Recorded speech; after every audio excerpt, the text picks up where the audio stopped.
Today I want to talk to you a little bit about true grip phoenixes.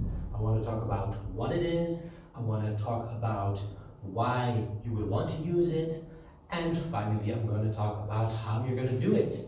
I'm going to start first by demonstrating both the true grip phoenix and the regular phoenix so you all can see the difference. We're going to start with the true grip version, one you're going to learn.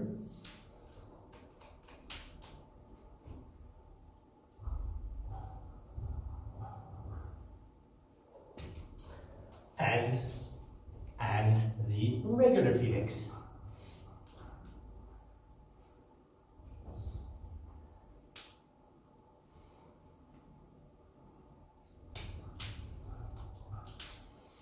So, the primary difference between these two phoenixes is, in a regular phoenix, I end up in a twisty grip position, and in a true grip phoenix, I end up in a true grip position. Why would I want this? Number of reasons. Any routine in which you start on the floor and you want to end up in a true grip handspring, you want to use a true grip phoenix. There are lots of moves that can be done from a true grip position, but not a twisty position, in which this can be useful. Other reasons are we all love the twisty grip. It's very flexible. You can go into it and out of it in a lot of different ways, but it's not the healthiest when it comes to your shoulder. If you do nothing but twisty handsprings, you are going to get injured sooner or later if you don't regularly do either the true grip or the cup grip in order to get those shoulder muscles nice and strong.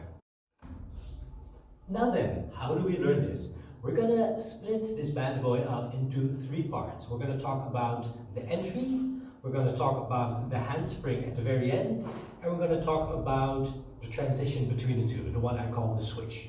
We're going to start with the entry, in which you are standing next to the pole, your inside hand is up, and you're going to learn to jump to the side. So this is not like a regular phoenix in which you want circular momentum around the pole. Here you want to be like the pendulum of an old grandfather clock, and you want to go side to side. So you don't go around, you go side to side. You keep hanging on with this inside hand, and you turn your body facing the audience. This hand, it can do whatever it wants. It can wave at your best friend in the audience, and you're going to throw your body to the side. So you can already start practicing just that little bit, grabbing, jump.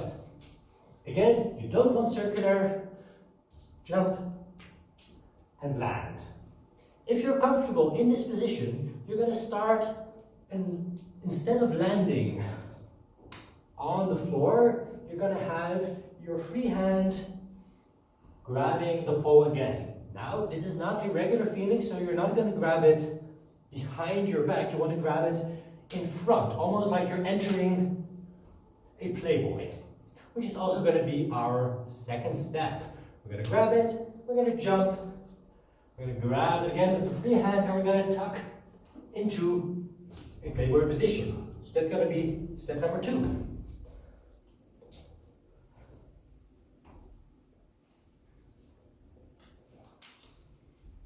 You'll find yourself going a little bit fast in order to maintain a solid playboy, but it's important you learn to grab the hand in this manner. The actual playboy, we're going to get rid of it later on, so don't worry if it's not as pretty as you would like, but for now, get comfortable grabbing the pole in this ending position. Okay, I want to talk a little bit about the third step, the actual handspring. We're going to intentionally skip over the second step just for a bit. We're going to come back to it later, and we're going to put it all together. But for now, I want to make sure that you're very stable in the ending position before we go and try all these weird entries. So your true grip handspring is most commonly done up via an invert, grabbing the pole with your legs. Inside hand comes down, outside hand stays where it is, and you push out to your handspring. Only if you're comfortable, otherwise the legs stay where you are. And honestly, if your true grip handspring isn't very stable, I would advise you to work on that first before training your true grip Phoenix. If you are comfortable in this handspring entry, you're going to go to the side of the pole. Your outside hand goes up, your inside hand goes down, and you start practicing falling to the back. Normally we train true grip handsprings by falling to the front with your face so you can see where you're going. Right now we're trusting our grip, and we're just going to throw our head backwards, and we're going to kick our outside leg up. So you're going to go like that. If you are very comfortable in this position, you can try and do the same thing from an aerial position. So you have to deadlift your whole body up into a handspring position, but the rest of the technique is all the same. So you're going to go same position as earlier, but now your feet are off the floor and you push out into a true grip handspring. This last bit, it is not a prerequisite. When you're doing the true grip Phoenix, you have quite a bit of momentum to help you get into it, but it does help. So now let's start putting everything together. We had the first step where we jumped and we ended up in a playboy position, and we had the third step where we entered a true grip handspring by falling with our body to the back. How do we get from there to there? Via our old friend playboy to butterfly. If you've been pole dancing for a while, you've probably done this more than a couple of times. It is a great exercise for conditioning. You go from your playboy, your outer leg goes up, hooks the pole, and you push yourself out into a butterfly position. Not sure if you could quite see it from that angle, so we'll go once more. Playboy, hook the leg, push out. And you're going to start doing that, combining it with your first step. So up, grab, playboy, to butterfly. So we're going to butterfly instead of handspring, just until we're comfortable.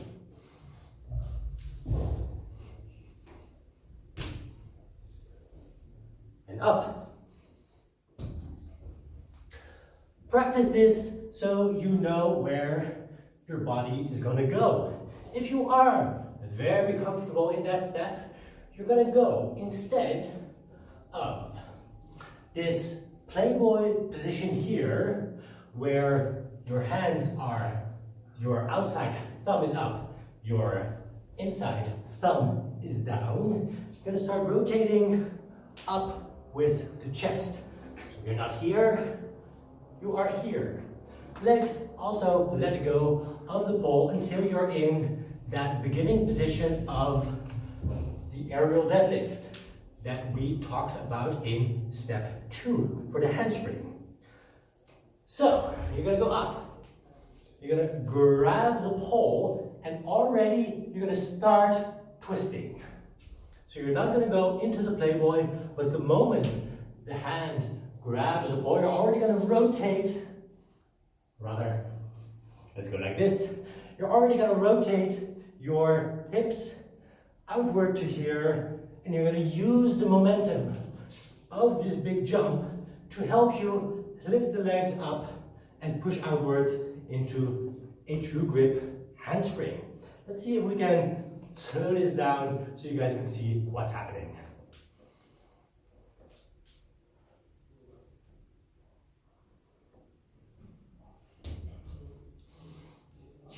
You go ha, ha, turn out, and lift.